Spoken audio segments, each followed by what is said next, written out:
Alors, cette vidéo est spécialement dédiée à ceux qui possèdent ma formation Harmonic Trading System donc sur les formes harmoniques. Et donc, toutes les possibilités que je vais vous donner ici correspondent exactement à ce qui est indiqué dans la formation Harmonic Trading System. Naturellement, ici, comme c'est une vidéo publique, je n'ai pas positionné l'indicateur qui permet de vérifier les bons positionnements des formes harmoniques.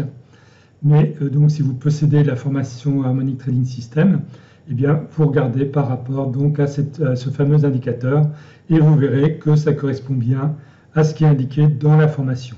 Mais attention, ce n'est pas parce qu'une forme harmonique apparaît sur un graphique qu'il faut obligatoirement partir en achat ou en vente. Il faut naturellement respecter ensuite un signal d'achat ou de vente. Donc là, comme nous sommes le week-end, ça va vous permettre de regarder en tout début de semaine si vous avez un signal de confirmation en achat ou en vente par rapport aux formes harmoniques que je vous propose ici. Alors toutes les formes harmoniques que je vous donne ici sont en H4. Ici, c'est sur la paire CHF-JPY. Donc là, on voit qu'on a une très très forte descente. En plus, nous avons donc une bullish Black Swan, donc cette forme harmonique ici, qui s'appuie sur un subdem ici. Donc ça, c'est quand même un bon signe. Donc il peut y avoir une bonne opportunité ici. En termes de take profit, eh bien, vous pouvez toujours, si vous ne connaissez pas comment faire, utiliser les Fibonacci et viser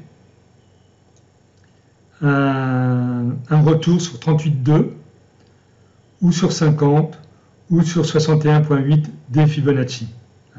Et naturellement, il y a d'autres façons beaucoup plus judicieuses pour calculer les take profits.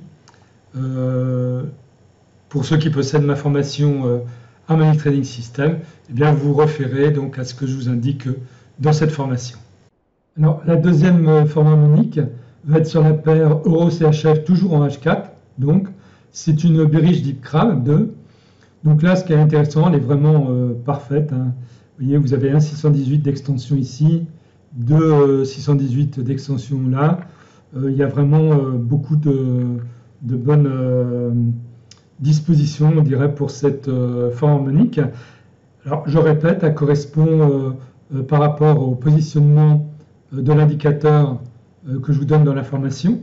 Donc, il suffit de regarder, vous verrez pourquoi je vous la sélectionne. Alors là, le seul truc, c'est qu'elle ne s'appuie pas sur un subdem. Donc, il n'est pas impossible que ça reparte encore et que ça continue d'avancer pour peut-être aller vers cette résistance-là. Donc, soyez quand même relativement vigilants. Et sinon, prenez un trade en vente que si vous avez vraiment un signal qui vous permet de partir en vente dans de bonnes conditions.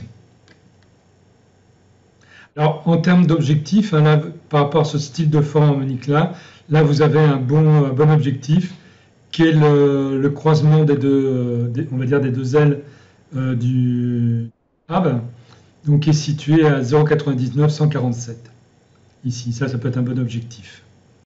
Alors, sur la paire GBP-CHF en H4, toujours, nous avons également une Bearish Deep Crab 2, donc avec les mêmes conditions, hein, 618 ici d'extension, 2,618 d'extension, donc ça c'est parfait.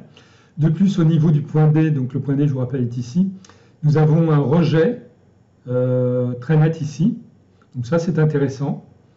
Et donc là, alors pareil, cette forme harmonique ne s'appuie pas sur un subdem.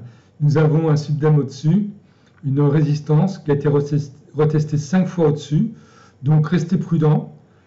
Prenez bien un trade en vente que si vous avez un signal de vente fiable, car sinon il n'est pas impossible que la forme harmonique soit effacée et que les cours soient attirés donc par ce subdem là, ici.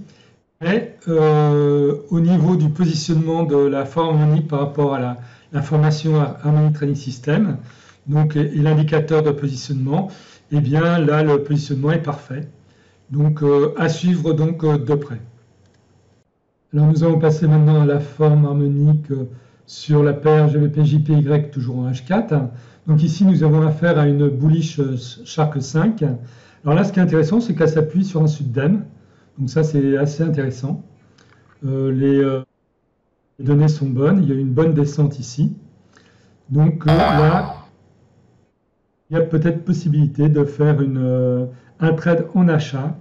Naturellement si vous avez en début de semaine, donc un signal d'achat valable. Et dans ces cas-là, ça pourrait être intéressant. Alors il faut faire attention quand même parce que ce subdem-là, il n'a pas été testé vraiment. Donc ça le donne avec mon indicateur de supply and demand. Et d'ailleurs, il n'y en a pas derrière non plus de testé. Vous voyez, quand elles sont testées, là, par exemple, là, c'était testé une fois. Et c'est bien parti en vente. Donc à surveiller, toujours pareil. Ça correspond bien à ce qui est indiqué dans la formation Harmonic Trading System. Alors, la dernière forme harmonique va être une forme harmonique bullish Black Swan, donc en H4 sur USD JPY. Donc là, on a eu une très forte descente. Et donc, nous avons cette formation de bullish Black Swan qui s'est formée. Donc ça, c'est vraiment intéressant. Donc là, il va falloir quand même faire attention. On n'a pas de subdem positionné en dessous. Donc, et la forme peut encore évoluer en AB égale CD. Vous voyez, on le voit ici avec l'indicateur. Donc, faites bien attention. Prenez un trade en achat que si vous avez vraiment un signal d'achat qui se forme et qui soit vraiment assez fort. Donc voilà pour ces possibilités de trade. Je ne dis pas que ça fera des trades gagnants à chaque fois, mais c'est toujours pareil, on travaille sur des statistiques. Les formes harmoniques sont vraiment basées sur les statistiques et on sait que avec certains types de formes harmoniques, eh bien, on peut battre le marché à condition de respecter bien sûr certaines données de base, comme je l'explique dans ma formation Harmonic Trading System. Là, je vous souhaite d'excellents trades pour cette nouvelle semaine. Au revoir.